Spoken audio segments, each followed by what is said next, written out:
What's going on, guys? It's me, Fred Angel, and we're back some more Hearthstone. And so here's what I'm thinking about I'm going to do with this walkthrough. To make it longer than, just playing a few games, we're going to play once with each class on practice until we win. We're going to play on play mode with one with each deck until we win with them all. And then as I will grind off screen for some gold, for 150 gold. And we will play the arena, and then that will end Hearthstone, because there's nothing else to really do besides that. So we'll start in practice mode. We'll face the AI. Why not? Switch it up a bit. You know what I'm saying? Okay, so you choose your 9 decks. Make sure you, make sure you choose and make your own deck in the thing before you play this. And whenever you start out in this game, you'll only have this deck, and you basically have to beat the AI companions of, you start out as Jaina Proudmoore. You start as the mage. And let's say you wanted the shaman deck. You'd have to beat Thrall the AI to unlock that deck. And there's 20 basic cards in each deck. And you get to level, I think it's, level 10? Yeah, you get to level 10 and you have all the basic cards for that deck. That's not all of its exclusive cards. There's a crap ton of exclusive cards for each deck, but it basically gives you free 20 cards, is what I'm trying to say here. I know it's confusing, and I know you guys are wanting me to play, so I guess we'll just go, left to right all the way to Anduin. So let's go ahead and do this. Jaina Proudmoore, and we're gonna do this on expert mode. And we don't want to play the same deck, so we'll go we'll go top to bottom from here, and then we'll go bottom from top with the AI. So that way we, a little bit even. So positioning heroes. And so this first game, if you people have already played this game, probably might want to go to the second game, or maybe wait until I upload an actual video against somebody. But, yeah. Jaina versus Gul'dan. So, this game's going to be me explaining it to the people who have not played this or are wanting to play it. So, you start out by flipping a coin. You either get first or second. Getting second in this game is better. You do not want to go first. And the reason you don't want to go first is, if you go first, you get, what is it? It's like 3 cards, I think. You only get 3 cards, and that's it. Whereas if you go second, you get a mana card, and you get 4 cards, I think. Right? I don't know. I haven't played this game in a while. So yeah. Going second is way better, because you get this mana crystal card, and I think I got second, so I'll show you what happens. But first, you basically want to, you can either keep or replace your starting hand. You always want to make sure the mana cost up here, you always want to make sure it's low at the starting rounds, because you don't start out with that much. And I'll explain why whenever we get in there. Alright, so we got that. And there we got the mana crystal card. It gives me, I gain 1 mana crystal this turn only, so that's really good. And he called out a Voidwalker. And I'll show you what mana is. It's our turn now. So we take turns, classic, classic card game. So your mana starts out as 1. It says when your turn starts, you'll gain a new crystal and fill an empty one. So, all in my turn, boom, it'll come back to my turn, and then it'll go to 2. And it stays at 2. It never goes back down, and it goes all the way to 10. You can only have 10 mana crystals at a time. And you'll see it as we go. But so you get 1 each time it goes back to your turn until 10. And basically, the longer the game goes on, the more and more cards you'll get to play per turn, and you'll see what I mean. It's really hard to explain. So it raises but never lowers, if that makes sense. And then you use the mana crystals. All right, now as we said, there's spells. There's spells, secrets, and the monsters. Spells just do the random effects, like draw 2 cards or deal 1 damage to all enemy minions. The secrets, as I said, are basically trap cards from, like, Yu-Gi-Oh! If you don't know what that is, it's like, yeah, just watch the first video. And then you got your monsters. Now let me explain monsters, okay? So, at the top, as you can see that blue crystal, all the way to the left top, the very left tip at top, That is your mana crystal. That is how much mana it takes to call out that creature. And that is your mana over here. As you can see, we're in the very first round, so we only have one, so we can't really do anything unless I activated my mana crystal. Boom. And then it makes 2. But remember, the coin said gain 1 mana crystal this turn only. So we only gain 2 this turn. As you can see, it says 2-1. Whereas next turn it'll say 2-2, and we'll keep those 2. I know it's all confusing. Trust me. So before I call her out as well, and then the yellow in the left corner is your attack. That is how much damage your character, that monster does. And the blood, the little red blood, that is your health. The health of the minion. As you can see, it doesn't really have that much health. So it's pretty weak, but there's a reason why I chose this monster, and I'll tell you here in a bit. Your health does not regenerate. As you can see, his Voidwalker does 1 damage. Now, if he were to hit this Novus Engineer, it would go down to 1 health, and it would not regenerate that 2 health unless I healed it or had a healing effect. It's not like Magic the Gathering, where I think it was Magic the Gathering. I don't know. It was some card game. I think it's most card games where if they don't kill the monster in that turn, they regenerate all their health or something like that. Basically, if they get hit, they don't, unless you have a healing effect, they aren't going to get that health back. Okay, so special abilities. As you can see, it says Battle Cry down there. Battle Cry is basically a special move whenever you call it.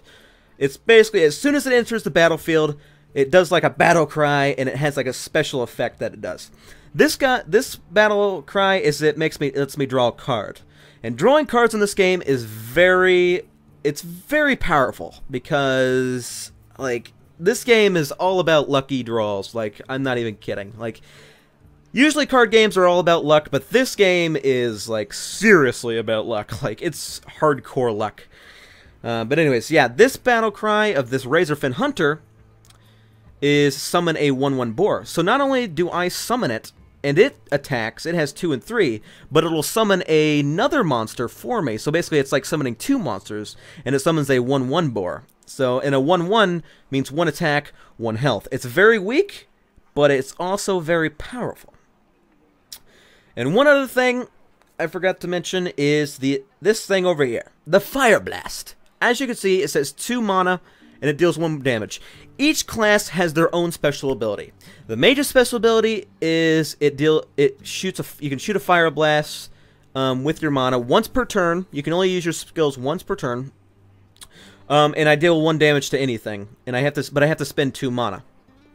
And then like the Warlock's is Life Tap. It costs 2 mana. And then it does draw a card and takes 2 damage. So it does 2 damage to himself, but he also draws a card. You might think that sounds bad, but it's not that bad, actually. And one more thing. There are 2 ways of how you win the game. One, as you can see, your hero has blood there. Your blood is only at 30. It can't go above it. It kind of can with a thing called armor, which I'll explain later whenever we actually have armor. But the blood cannot go above 30. So to win the game, you have to either make the other opponent's health 0, that's usually how you win the game, or you run out of the cards. But running out of cards is a lot different in this game. Like Yu-Gi-Oh! And Magic the Gathering, usually whenever you run out of cards, you automatically lose. In this game, you take damage every turn, and it keeps going up and up. So, like, we run out of cards, and then every turn after that, I take 1 damage until I go to 0. But every turn, it upgrades 1. So, the first turn, I don't have any cards in my deck. It's 1. And then my next turn, it'll be 2. Next turn, 3, etc., etc. So, it keeps going up and up until either I'm dead or he's dead. So, that's a really cool way. And I'm glad we're not playing against a real player. Otherwise, I'd be timed right now, and it'd be very hard to explain. That's why I'm explaining again against bots. Over here is your friends list. I forgot to tell you. You can have a friends list over here, and you guys can chat during games and stuff. It's pretty cool. And I think all I'm really missing now is the whole board is interactive. You can break the windows over here.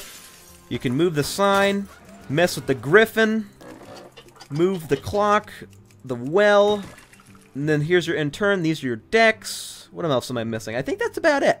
So we can actually play now, and I'll explain it more as we go on. So let's see, boom, activated him, activated the gnome, boom, gave me Blizzard, and then we can end my turn, and then it's his turn, and you can't really do anything. And if you right-click on your character, there's no chat in this game. He just destroyed my creature like no tomorrow. There's no chat in this game. You basically use emotes, which I think personally is awesome, because I don't really want to hear somebody call me like a faggot, you know, on the side while I'm trying to be nice. So you basically have sorry, oops, threaten, greetings, well played, and thanks. And I like it. I think it's a good idea. So what did he just say? He just played Demon Fire. Demon Fire. Deal 2 damage to a minion. If it's a friendly demon, give it +2/+2 instead. So he just upgraded his demon. But okay, so this was the deck I messed up. I wasn't really paying attention to what I was doing. So right now I guess I'm gonna freeze it. That's all I can do. And Geblin Mechatorque. I don't think I have anything different than Battlecry right now, but I'll show you later. Oh, that's right. See how his says taunt? You know how he has a shield around him? That is taunt. Taunt creatures are very, very, very, very, very, very, very, very, very, very useful. Taunt creatures basically makes it like... Here, I need to put like a monster in the field, but... I need to do that first. Do 1 damage to all of them. And I'll explain it whenever we have a monster on the field, why taunt creatures are good. Till end of turn, then it dies horribly. Yikes. Yeah, I messed up this deck. I kind of deleted all my cards, so I need to go back. Alright, so... Don't mess with us. Okay, so in this game, usually in card games, you have to attack directly. Like, you have to attack your... Well, I'll just wait till next turn to explain that one. Great. He is hurting me really quick. I just want to use this game to explain things. So right now, oh, he's gonna destroy it. Come on, I'm trying to explain things. Damn it! What a douchebag. Okay, yeah, I'm gonna freeze him next game. I'm gonna freeze his monsters. Freeze all enemies. No, I'll do 2 damage. Alright, well, as soon as I can get a monster on the field, I'll explain attacking. Oh, great, Stranglethorn. Yeah, this deck I kind of messed it up. I wasn't really paying attention.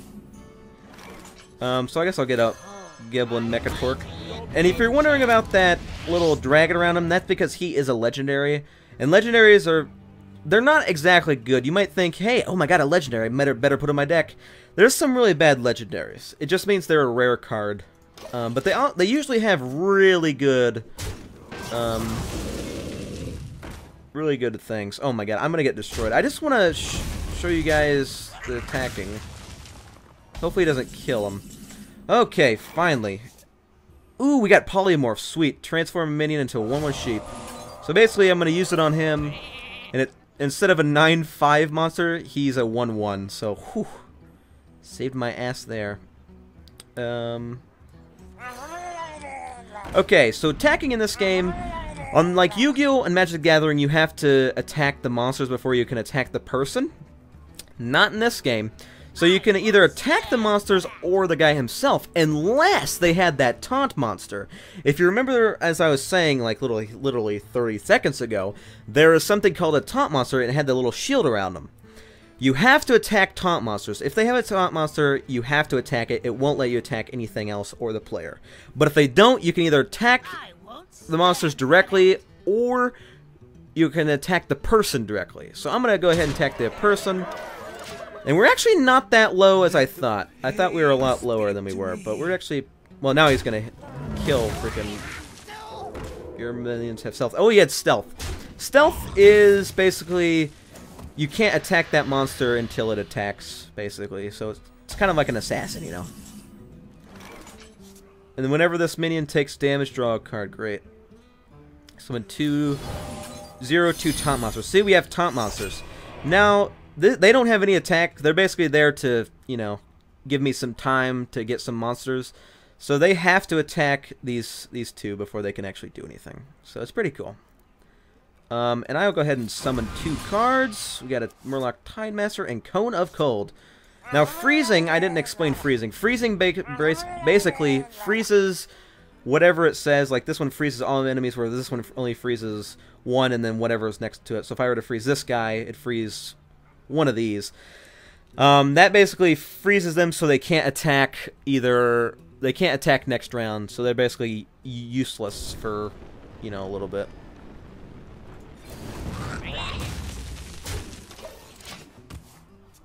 So we're pretty much almost done. Oh god, I need to freeze. I need to freeze these guys until I get something useful. Hopefully I get something useful. Okay, I'm gonna go ahead and okay, I'm gonna freeze the Core Hound really quick because I really don't want him out on the field. I'll do 1 damage to him, and we need to try to. I can freeze him again next round. I just need to keep that Core Hound froze because he'll hit me for 9 damage, and that is ridiculous. Oh, he destroyed my boar. At least he used that on the boar. So he's at 11 health. He's almost to 0. He could come back. You might be thinking you have the advantage in this game. Nope. Most of the time, you don't, man. Draw 2 cards? Sure, why not? Okay, we got another freeze. So basically we can keep him frozen for a while. I could freeze him again next round. So I think we're pretty good. Oh, he just got a Doom Guard. He got Charge. Charge is a really cool move. Basically, you know how whenever you played a monster, you had to wait until your next turn before you could attack them? With Charge, as soon as you play them, you can attack. It's basically, there was a move in Magic the Gathering, I don't remember what it's called. I'm trying to, like, appeal to the people who haven't played this game, but they've played Magic the Gathering or Yu-Gi-Oh! So, like, I'll try to, well, I don't think I want to play any monsters right now. I want to freeze him. Like, you see how I played him and then he has little Z's coming off of him? That means you can't, like, use them to fight immediately once you play them. You have to wait until next turn, then you can attack with them. Whereas Charge, as soon as you play them, they can attack that turn. So they're pretty good. If you want to, like, hurt somebody really fast, they're pretty good. And then Secrets. These are your trap cards. When your opponent plays a minion, summon a copy. So I can do that. So I'll summon a copy. And I think he's dead. I actually don't even think I need that. Boom. And as you can see, freezing saved my freaking life. And so that's the Mage deck. The Mage deck is the one I explained everything with. So it's Mage deck doesn't really have any monsters and stuff. It's basically all about freezing and buying yourself time. It's a pretty cool deck, especially if you know, like buying yourself time. So that was Mage deck. And yeah.